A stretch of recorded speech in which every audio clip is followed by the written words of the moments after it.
Hello everyone, I'm Rajesh Sengupta and we are at the week 8 of our course in Indian art.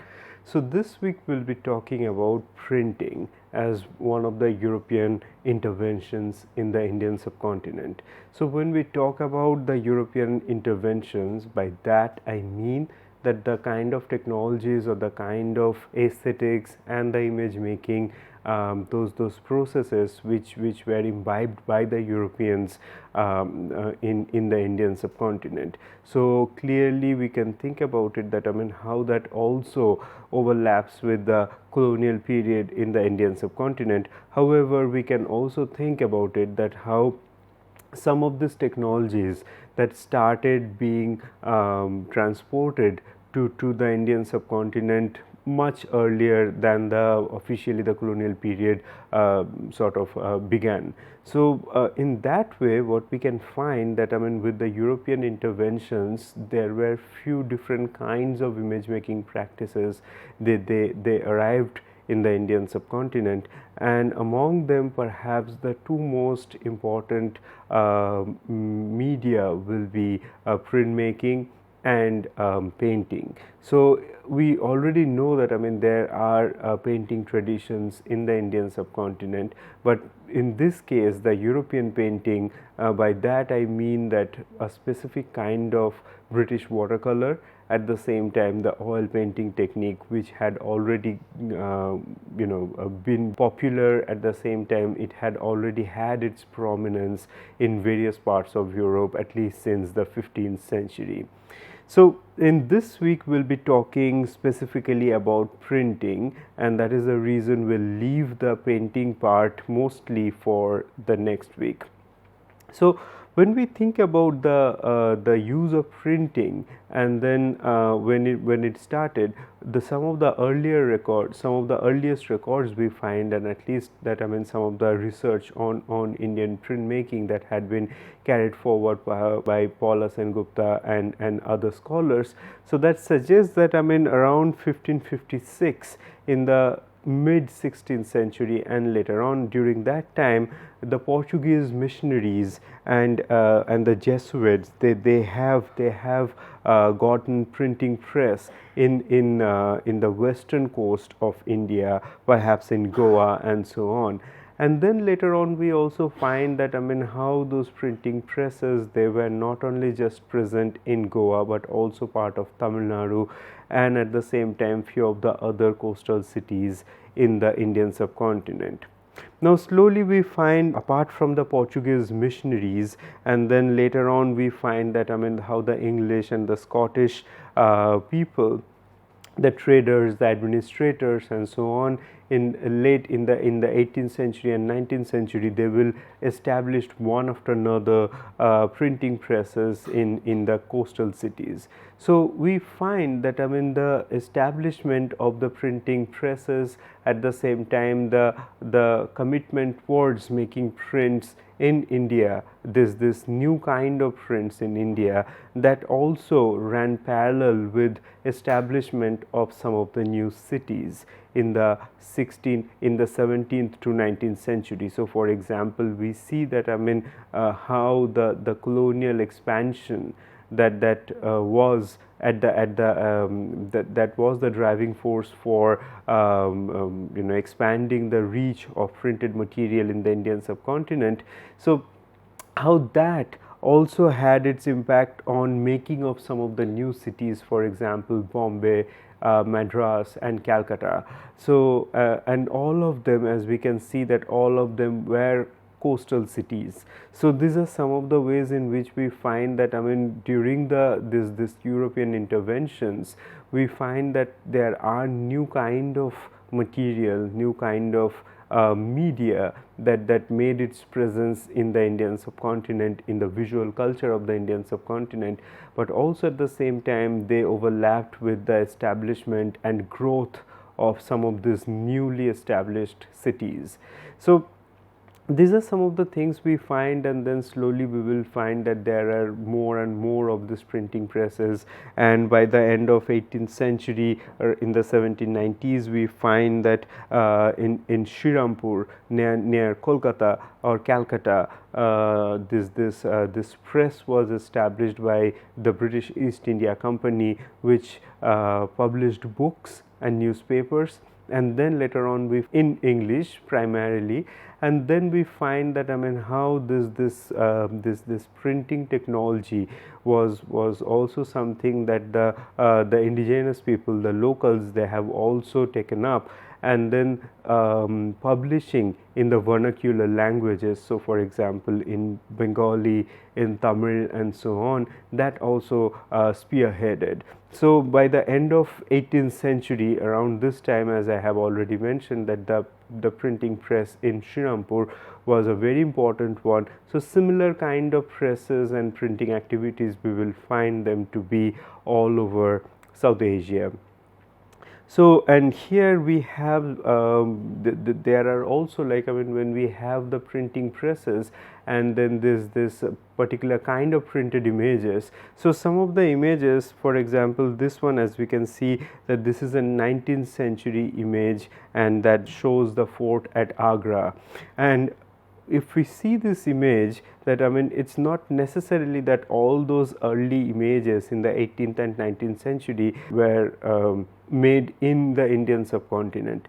A lot of times that the drawings would be made in the Indian subcontinent, and then they will be sent to in England and other parts of the Europe for being made into the prints. So for example, this one, the one we have on screen, it was sketched by T. Bacon and then drawn by C. Stanfield, and then engraved by J. H. Carnot. So this way we can see that the early printing activities, that were also something, it was a large collaborative experience. So perhaps that a person who would be traveling around the Indian subcontinent, for example this one, if the person who have sketched this was present in Agra, it's not necessary that the person who have developed the final drawing from the sketch was actually traveling to Agra. So this kind of activities would be common in 17th and 18th century and in the 19th century as well. So what we find here, this large collaborative kind of work, which finally resulted into this printed images, that started from the actual sites, and then it went on to be developed in the printing presses in Western Europe. So the time for developing these prints was also enormous. The kind of the effort, the kind of technological knowledge that one would require to make them into these prints, that is also something that was highly prized. And that is the reason the way we see prints today, it is the way the prints were perceived in the 18th and 19th century were very different. So making images into prints, and one of the major reasons for making them into prints was perhaps for the replication, that if this one image is available to only one person in form of sketch, then we can think about how the printed image can enable a larger dissemination of the same image. So that way we find that how printed images that also developed a new kind of experience of viewership, and also it impacted largely upon the existing visual culture. So considering all these issues, we can think that how this new mode of making print, which I have already mentioned was a skillful, at the same time a time consuming affair, was worthwhile. And that is the reason the colonizers, the Britishers, they have made use of this print for disseminating knowledge about the Indian subcontinent, at the same time how to make use of this kind of the printed material for the administrative purpose, and also for documentation and studies. So when we talk about printing technology, then I must also make it very clear that it's not like that in the Indian subcontinent we never had any kind of printing. So there are printing, those were already been evident in the Indian subcontinent, and some of the very well known examples would perhaps be the block printed textiles. So for example, here on screen we have the wood blocks which will be carved from the wooden planks, and then the cross section of the wood, and then like all different kind of either ornamental, figurative or textual motifs will be carved onto them, and then water based dyes were used for printing them onto fabric. So here there in the right side of the screen we have an image of a printed fabric, and that is printed with natural water soluble dyes. So this is a kind of practice we know that that had been there in the Indian subcontinent for the last 2000 years or so. So there are this kind of activities were there, and perhaps some of the other printing activities we can think about is to have things like the Namavali, or where the names of the gods, mostly in the Vaishnavite context, and particular kind of symbols which are associated with Vaishnavism, those were printed onto fabric which would be wrapped by the devotees on their bodies. So that kind of printing activities we certainly see them to be prevalent in the Indian subcontinent. But when we talk about printing in the European context, that also makes a difference, and also that actually if technically at the same time aesthetically that also goes much in a different direction from what we see in the printing activity in the Indian subcontinent, like the block printed textiles and so on. So when we talk about the European printmaking, so from at least from the 13th and 14th century, we see that there are different kinds of printmaking which were practiced, and in Europe we find mostly oil-based ink is used for printing. So that is a major difference between when we think about the indigenous printmaking or the printing in the Indian subcontinent with what was happening in Europe. So the indigenous printmaking in the Indian subcontinent would make use of water-based dyes, and then there are different ways in which the dyes were developed and printed onto the fabric surface, whereas in terms of Europe we find that from very early on, at least from the printing of Gutenberg's Bible, we find that this letterpress ink and this oil-based ink is used for printing onto paper and vellum, that is and of course on fabric. So these are the different kinds of the printing techniques that we encounter in these cases. So when we talk about the printmaking techniques, so and mostly in the European context, then what are the basic kinds of the surface one needs to develop for different kind of printing? So the major printing techniques those were prevalent in the Western Europe would be relief printmaking, then Intaglio printmaking, and then Planography. So let us start with the relief printmaking. So what is a relief printmaking? So for example, what we see here in this image in the left side, so here there is a carved wooden block, and in this one what we see that there are the images which are in a raised surface, and then there are also text that we see here. So all these things which are the image areas, so image area is always considered to be the positive area. So this raised surface would be the positive area, and then the area which is sunken is considered the negative area.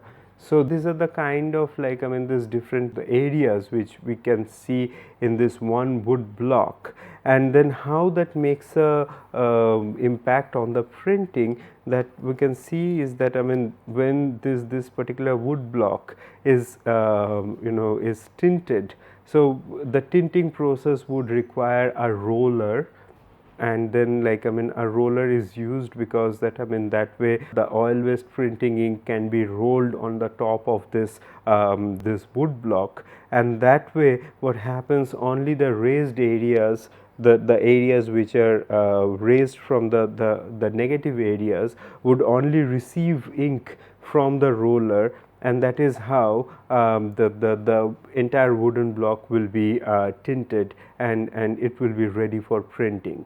So for printing, then what happens, on the top of this wood block, one needs to press a piece of paper, and then it is rubbed.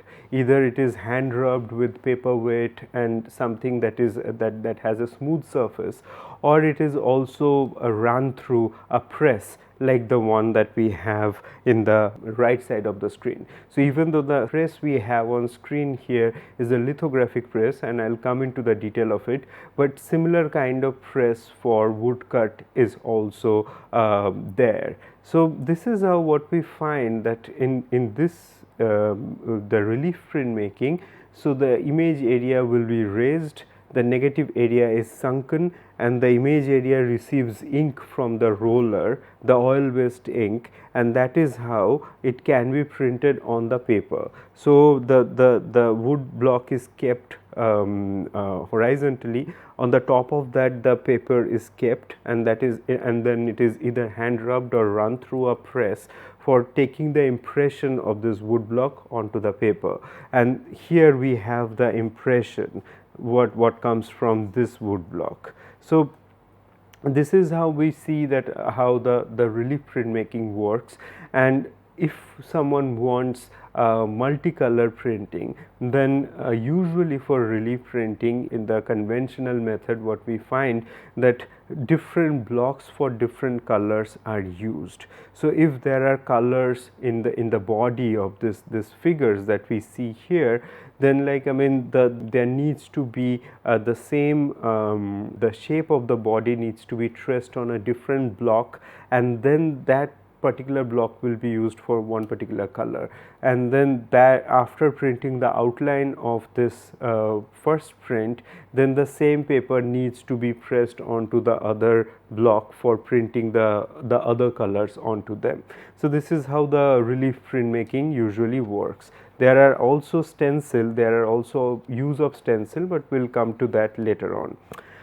Then if we think about the relief printmaking, then the other printmaking technique will be intaglio. And in terms of intaglio, what we have is that it is exactly the opposite of relief printmaking. So in case of relief printmaking, if we think about a surface, this is the raised surface. So that means this is the positive surface, and this is the place where it holds the ink for printing onto paper. If this is what happens in the relief printmaking process, then for intaglio it happens the opposite. So for intaglio, what we have is that if there are sunken surface, so the sunken surface is actually the place which is for the image area. So these are the areas, the sunken surface, that is the image area, and for intaglio this is the positive area, this is the negative area, and this is the place where the ink will be there, and that will be printed onto paper. So that is how we see that there's different ways in which this different printmaking processes work. So for wood block, for wood cut, if we see that technique that requires a kind of the engraving tools or wood cut tools for carving the wood block, for making those the relief blocks for printing, Then for intaglio, what happens is that we need to have metal blocks, and for metal blocks what happens that in metal block usually there are engraving tools, very fine needle like things which are used for engraving onto the metal surface, and or there are other techniques, for example the etching technique, in which the entire intaglio block is covered with an acid resistant material, and then only the areas, the lines which need to be curved, so those are in those places this acid resistant material is removed with the help of a needle, and then the entire plate, it is covered, the back side of the plate is covered, and then this is kept in an acid bath. So usually soft metals are used, for example zinc and copper, and then what happens that when this is immersed in an acid bath, then the areas which are not covered by this acid resistant material, then those areas the acid makes the etch. So that is how the etched surfaces are made into an etching block. So and when ink is pressed onto these blocks, and then only the areas which are the sunken areas, they receive the ink, and then the rest of the ink is removed from the plate, and then the similar way paper is kept on the top of these plates, and it is ran through a press for taking the print. So for intaglio printing you definitely need a press as opposed to what happens in the relief printmaking. So these are also some of the other diagrams that we can find here, and some representational images here to show that how this different kind of printing technologies work. So in the one that we have in the left side is a example of the relief printmaking, and in which we find that how the image area is raised, and then a paper is put on the top of it, and when it is rubbed on the top of the paper, when it is rubbed with either a paperweight or some kind of a smooth heavy material, then we have the impression that from the block, that is the mirror image of the block that is then being impressed on the paper surface. So if this is the way it works for relief printmaking, then the other printmaking that we had here, that is that after relief intaglio we have the planography, and in planography then this is a diagram for how the planography material works. So what happens for planography? For relief and intaglio we have both the sunken surface and the raised surface. So for relief we have the raised surface, which is the positive area. For intaglio the sunken surface is the positive area. Now for the planography or in lithography, what happens, the sunken surface, the negative area and the positive area, both of them, they stay on the same plane. They do not there is not really a kind of like a sunken and a raised surface as such.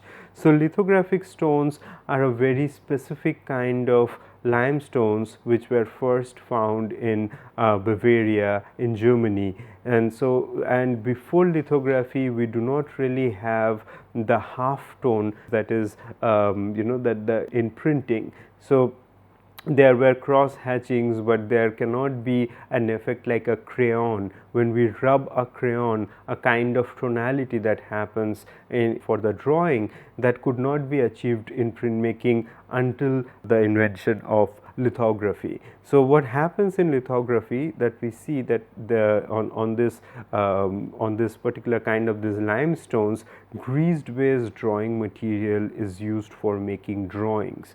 And so here in the same in the diagram that is above, so here we find that if this is the stone surface, and then if these are the areas which are the grease based medium is used for drawing, then those are the places which stays on the stone surface, and then the rest of the area, then there water is used for covering the rest of the area, and when the oil based printing roller is rolled on the top of it, then only the areas which has the grease, because grease is also oil based, so these two oil based things, they sort of respond to each other.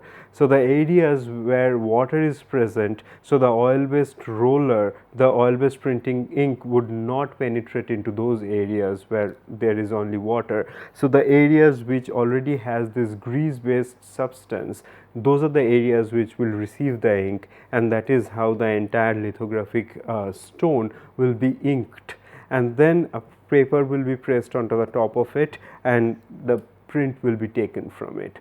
So these are some of the ways in which we find that how this printmaking technologies in Europe, they work, and why it is important for all of us to know about the details of this printmaking technologies is because these are the technological the factors which make a huge deal of difference in the final product that come out of the of these processes. So for example, when we see an image like this, in this one we know that how this image has been made. So for example, when we see this image, there is no half tone that is used like the lithograph that I have already mentioned. So half tone, like if you rub a crayon or rub a charcoal on the top of a paper or on wall or something, then the smudgy effect, the smoothing effect that we find there, that is not present here. So for its distance, we cannot see all the details, but all these lines that we see here, those are actually individual lines which are drawn here for making the clouds, and then there are those hatched lines for making the depth and giving the volume to this fort area. So this is how we find that how in engraving technique all one can use is different kind of lines for creating depth, creating a surface which is more prominent than the other, and then also that the distance, the scale, proportion and everything. So as I have already mentioned that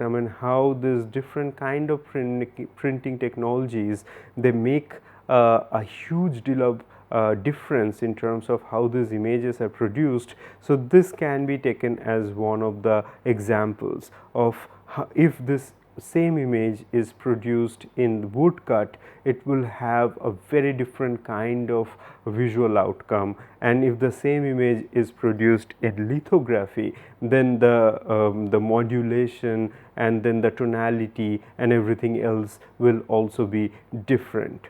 So we'll continue on this on these issues that now that we have covered the technical side of printmaking, then we'll get into more of the images and the aesthetics in the subsequent lectures. Thank you.